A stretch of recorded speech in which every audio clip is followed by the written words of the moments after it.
Hey everybody, we are moving through our second series on argument, and this one is about the inductive outline, or the inductive model of argument. I've said it before, and I will continue to say it probably until I die of sadness, that the 5-paragraph school essay is a creation of, I don't know who, I don't know why, but it does not match the reality of how people think, how people have dialogue and conversation and go through arguments in the real world.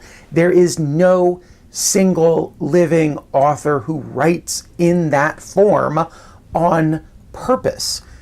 So today we're going to look at how Ta-Nihisi Coates in Civil Rights Protests Have Never Been Popular, that's our mentor text for this series, how he uses an inductive model, how he kind of turns the school essay or the 5-paragraph essay on its head in order to more effectively make his argument. If you haven't read that text, it is linked down in the basement, and you should do that before the rest of the episode. Theme song.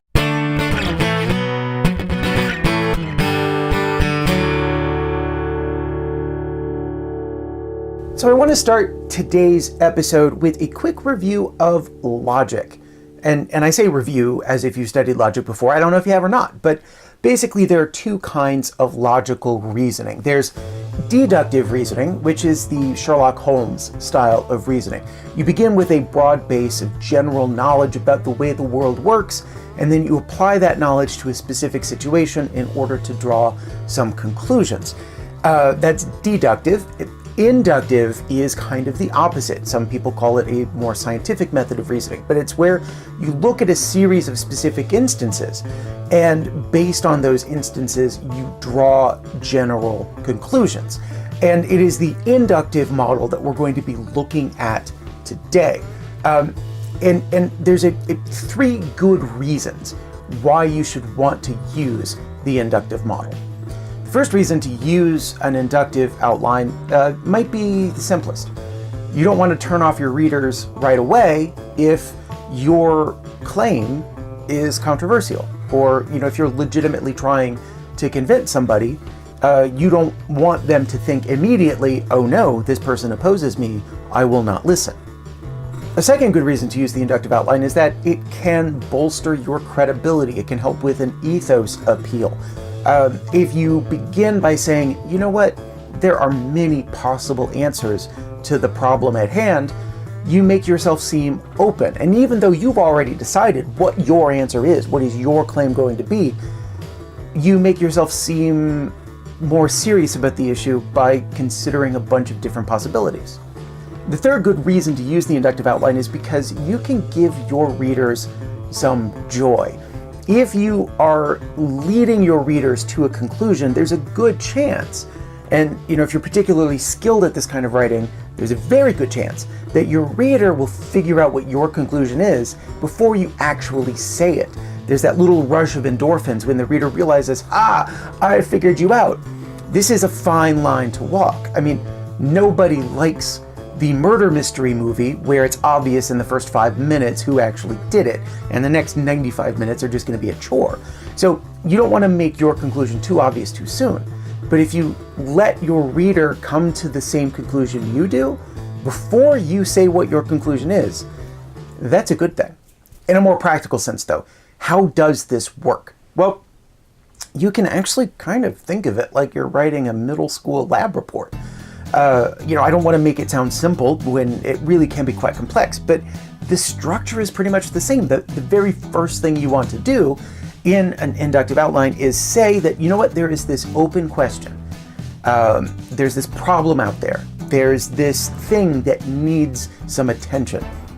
And you can even really make that more effective by adding some particular examples, or telling a story, maybe an anecdote, a personal story from your own life, in order to illustrate the problem. This is very much like the beginning of a science experiment where you say, hey, look, there's this thing that's out there that I want to try to discover, that I want to try to figure out.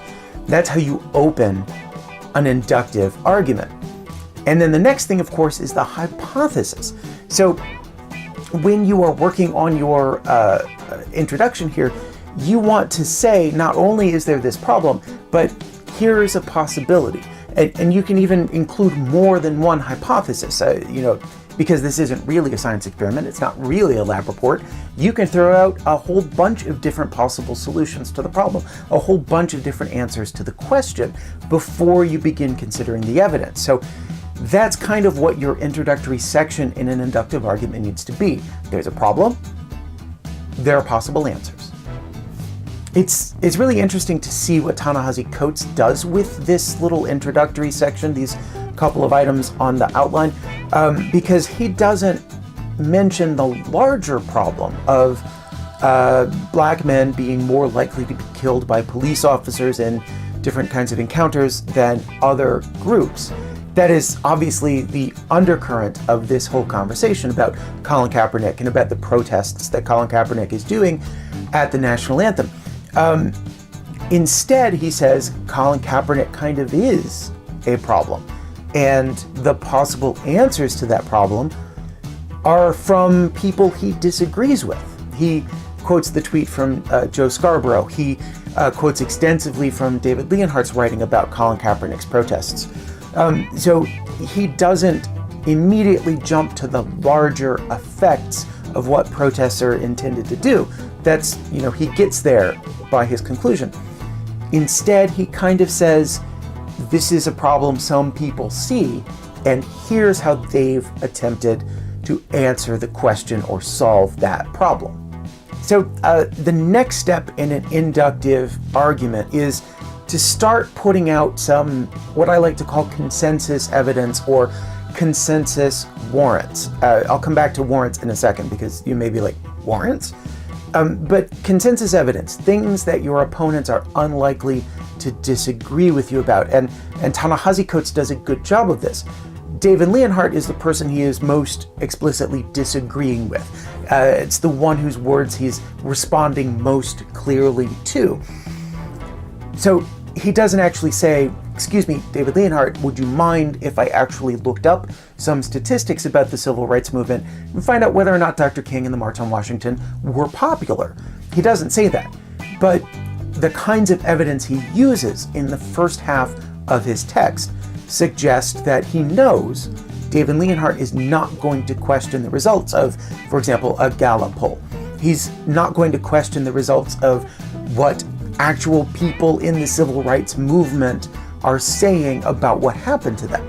So this is consensus evidence. This is stuff that nobody is going to question. Now, there's also the consensus warrants. If you don't know what a warrant is, it's one way of saying the connection between a particular piece of evidence and a claim, or the unspoken assumptions that govern what kind of evidence is being used to support a claim. And in this particular text, Ta-Nihisi Coates' civil rights protests have never been popular. The assumption, the underlying assumption that everybody can agree on, the consensus assumption, is that police should not be killing young black men, unarmed black men in particular. He doesn't have to say this because he knows that his opponents, in particular David Leonhardt, agree with him on this matter.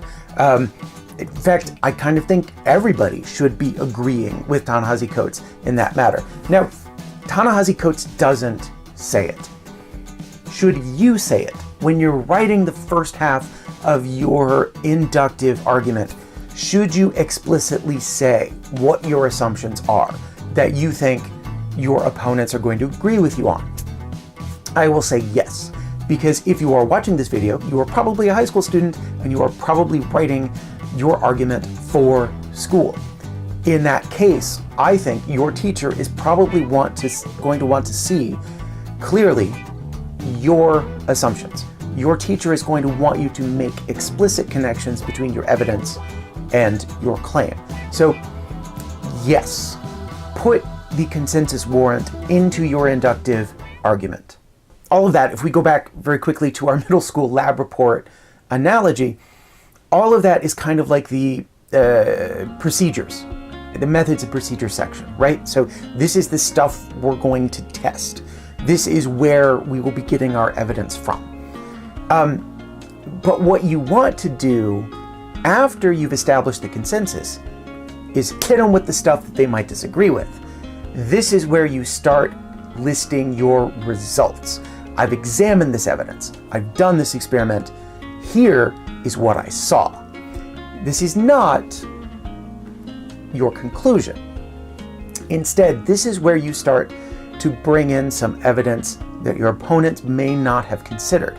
And importantly, very importantly, this is where you start to bring in the assumptions that your opponents don't necessarily want to talk about. You know, I can't think of any better way to illustrate this than to go right to our mentor text. Here's what he does.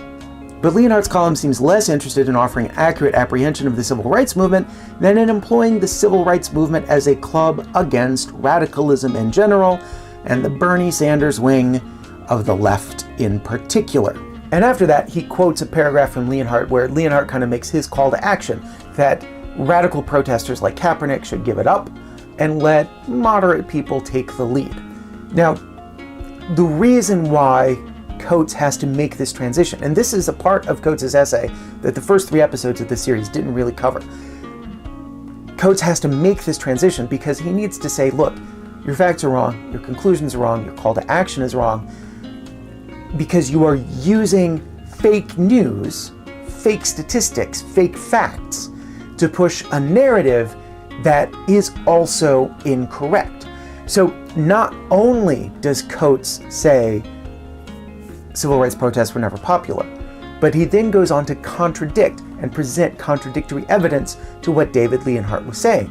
David Leonhardt says people in the center are better for progress on things like civil rights, and you know, the very, very Bernie Sanders left-wing part of the Democratic Party should not be taking over. And what Coates does is he presents evidence that the Bernie Sanders wing hasn't taken over. There are these centrist or moderate Democrats. There are people who look at very liberal people and try to challenge them in a primary, that kind of thing. So he then says you've used the fake facts to create a fake narrative because these other facts of yours are wrong. Now, you might be saying, hang on there, Bullock. Isn't the point of Coates' text to say that civil rights protests don't have to be popular because they're about influencing the next generation? Why is he going off into this little political thing here? Well, one of the things you need to understand about the inductive method and where this results section or this non-consensus or controversial evidence and warrant section is what you need to understand is that this part is for making sure you prove any other possible answer wrong. So what Ta-Nihisi Coates does is he basically says, you're wrong, you're wrong, you're wrong, you're wrong, you're wrong. There is nothing that you have said, my opponent, that is correct. What's left then is obviously going to be his own claim, his own position, and by default it kind of has to be correct. And that leads us very nicely into the conclusion and next steps part of your middle school lab report. You state your claim. You have demolished every other possible answer, and now you say this is the only answer that remains. Coates does this in his last 3 paragraphs by establishing that, you know what, it doesn't matter that Dr. King wasn't popular in his day. He influenced the next generation. It doesn't matter that Colin Kaepernick is unpopular today. He's influencing the next generation. And the unspoken call to action, because Coates doesn't say, David Leonhardt, shut your pie hole. But that's there, right? That's what he's trying to get people who should be on his side. We all agree that what's happening in the world is bad and we want it to change. He's basically saying, you're so wrong about it, you should just be quiet and let other people do what they need to do. Now, very quickly, I want to talk about a little bit when to use the inductive model. It's brilliant and it is effective, and I encourage you to try it out as often as you can, but not every situation is going to call for it. And I need to go back to Bullock's first rule of audiences, which is to know your audience. If you're writing a school essay and your teacher expects certain things in the introduction, it's probably in your best interest to follow those expectations. But if the assignment is open-ended enough that you can construct an inductive argument and you feel confident that you can say, problem, possible answers, consensus evidence and warrants, controversial evidence and warrants, my claim, that you can do it in that order and you can do it successfully, then go for it. But more broadly, you want to think about using an inductive outline when you know that your claim is not necessarily going to go over well with that audience.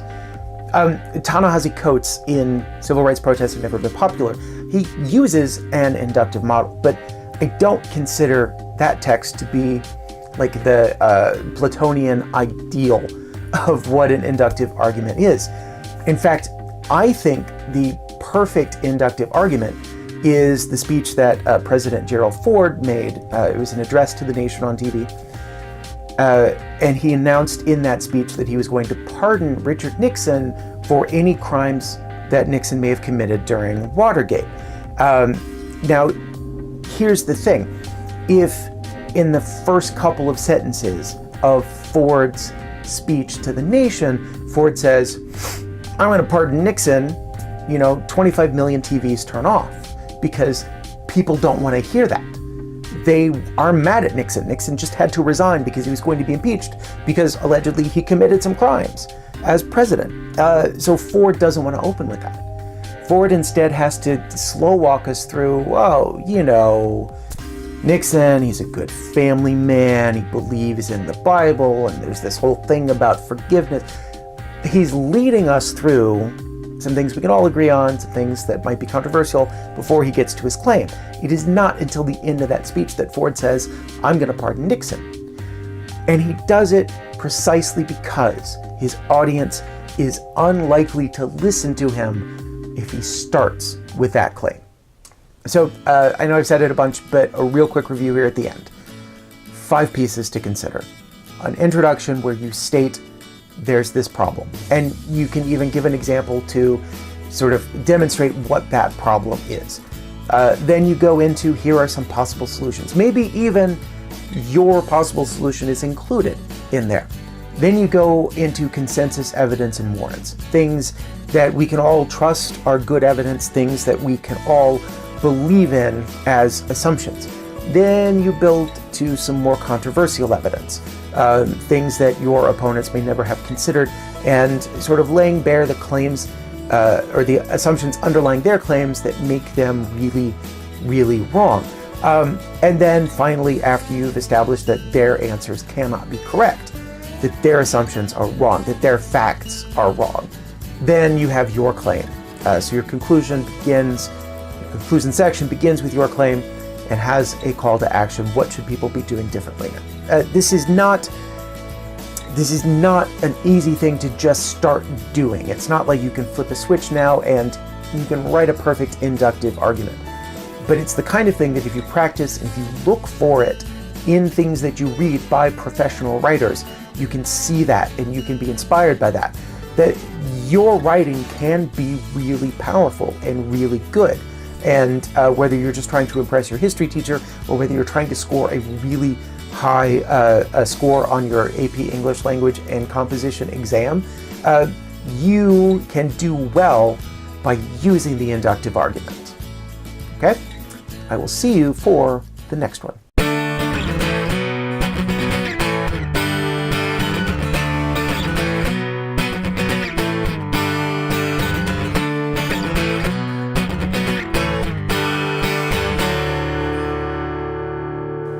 Then at the second half, he goes on to say, look, it's not just your facts that are wrong. It's your conclusions and your underlying assumptions.